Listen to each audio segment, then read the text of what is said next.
પ્રસાદ હોય કે મહેમાન આવે કે મીઠાઈ ખાવાની ઈચ્છા થાય, શીરો તો દરેક પ્રસંગની શાન છે.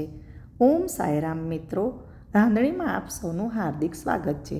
આજે આપણે બનાવીશું એકદમ દાણેદાર ઘીથી ભરપૂર સ્વાદિષ્ટ શીરો. એના માટે મેં 1 કપ રવો લીધો છે, પોણો કપ ઘી લીધું છે, પોણો કપ સાકર લીધી છે, અડધું કેળું પાકેલું એને મેં ઝીણું કાપી નાખ્યું છે.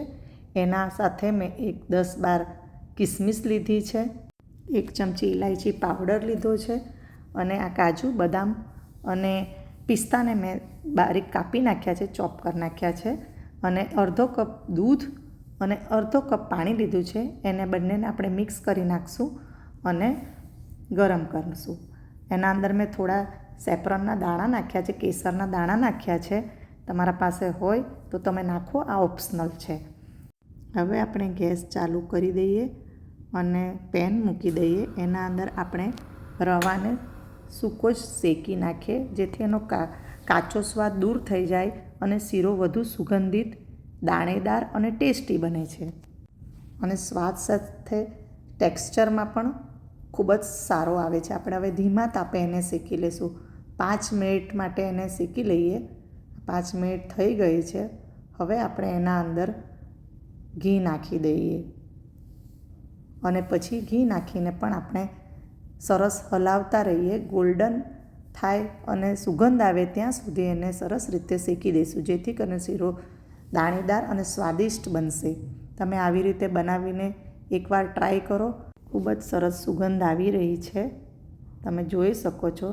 સરસ રીતે હવે આને શેકાવા આવી ગયો છે. તમે જુઓ, આપણે 5-7 મિનિટ માટે શેકવાનો, એટલે શેકાઈ જાય. હવે આપણે પાકેલા કેળા અને પેલા કિસમિસને પણ આના અંદર જ નાખી દઈશું. બીજી બાજુ આપણે પાણી અને દૂધ બંનેને ગરમ કરવા મૂકી દીધું છે. એ પણ હવે ઉકળી ગયું છે. હવે આ શીરો પણ સરસ રીતે શેકાઈ ગયો છે. આ સ્ટેજ પર હવે આપણે એના અંદર નાખી દઈશું, રવાના અંદર નાખી દઈશું. તમે સરસ રીતે એને મિક્સ કરી નાખો. મિક્સ થાય એટલે 3-4 મિનિટ માટે એને આપણે ઢાંકી દઈએ અને થોડીવાર થવા દઈએ. આ જો તમે જોઈ શકો છો, ખૂબ જ સરસ થઈ ગયો છે 3-4 મિનિટ પછી. હવે આપણે એના અંદર સાકર નાખીશું અને ઇલાયચી પાવડર નાખી દઈશું અને પાછું એને સરસ રીતે મિક્સ કરી દઈશું. બધા ઘણા અલગ અલગ રીતે કરતા હોય છે. હું આવી રીતે કરું છું. તમે આવી રીતે ટ્રાય કરો, ખૂબ જ સારો લાગશે. આના અંદર આપણે થોડા અડધા કાજુ બદામ અને પિસ્તાનું જે કતરણ હતું તે આના અંદર નાખી દઈએ અને બીજું થોડું અડધું છે એ સજાવવા રહેવા દઈએ. ગેસને થોડો ફાસ્ટ કરીને બંધ કરી દેવો અને આને આવી રીતના બંધ થવા રહેવા દેવો.